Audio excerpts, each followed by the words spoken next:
Et si vous recherchez un guide gratuit pour bien gérer votre diabète, veuillez cliquer sur le lien mentionné dans la description de cette vidéo. Alors racontez-nous Valérie.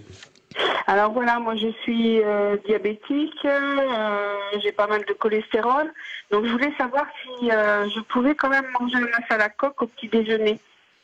Alors Valérie, bonjour, c'est une excellente question et je suis ravie donc de pouvoir répondre. Alors oui, lorsqu'on a du diabète, il est très important d'avoir une bonne glycémie le matin et le pain tout seul ou le pain beurre confiture n'est pas suffisant. Je parle pas des céréales que je surnomme souvent les croquettes, mais je dirais que associer du jambon blanc, du fromage ou un œuf serait très intéressant pour vous pour assurer une bonne glycémie et réguler votre diabète. Vous savez, il y a un petit truc qu'on appelle l'hémoglobine glyquée qui marque un petit peu les irrégularités, c'est ça qui est dangereux dans le diabète. Eh bien, quand on mange bien le matin, on démarre sa journée et vraiment la construction de la journée va dépendre de ce petit déjeuner. C'est vraiment un socle.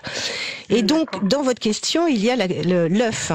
Eh bien oui, si vous mangez des œufs le matin, c'est plus intéressant que de les manger peut-être le soir.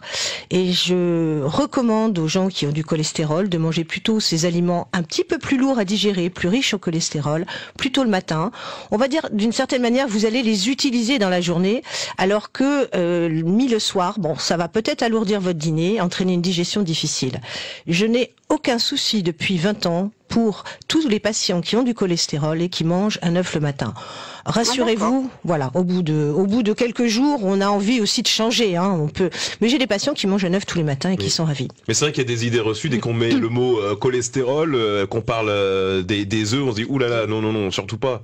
Si, c'est possible. Les œufs de toutes les manières, œufs coq, œufs brouillés, œufs au plat. Voilà Marie-Lou, tout à fait. Donc sauf quand on veut pas inonder, c'est ce qu'on disait tout à l'heure, avec des odeurs très tôt le matin dans la cuisine, si on se lève vraiment tôt par rapport au reste de la famille. Mais les œufs, oui, de toutes les couleurs, j'allais dire, de toutes les manières. Ouais. Alors c'est intéressant, d'un point de vue nutritionnel, il y a une différence si on mange des œufs à la coque, des œufs au plat ou des œufs durs. J'entrerai peut-être pas dans ce genre de détails. C'est une histoire de goût, c'est une histoire de digestion. J'ai des patients qui ne digèrent pas les œufs le matin et qui sont ravis de manger le fromage. Alors petit clin d'œil quand même, ce que je disais tout à l'heure que ce petit déjeuner est très important pour réguler la glycémie, pour avoir une bonne digestion des graisses. C'est quelque chose d'important aussi parce que quand vous mangez bien le matin, ce socle va vous permettre d'avoir, je dirais, une bonne satiété pour manger correctement le midi, ne pas être affamé et manger avant le repas déjà, ou grignoter du pain. Et c'est comme, je dis souvent aux enfants, c'est comme une fusée. On a mis le premier module le matin, on met le second, et puis le troisième qui va arriver, donc le soir. Et plus on mange léger le soir, mieux on dort, puisqu'on parlait du sommeil tout à l'heure. Et si on mange léger le soir, on a faim le matin, et on rentre dans un cercle vertueux, plutôt que de saboter le petit déjeuner et de se retrouver à grignoter toute la journée. Bon, on va dire il faut prendre le temps, Eric. Donc, oui, on va en parler de mon cas si vous voulez dans un instant. Donc, on va remercier Valérie. Merci.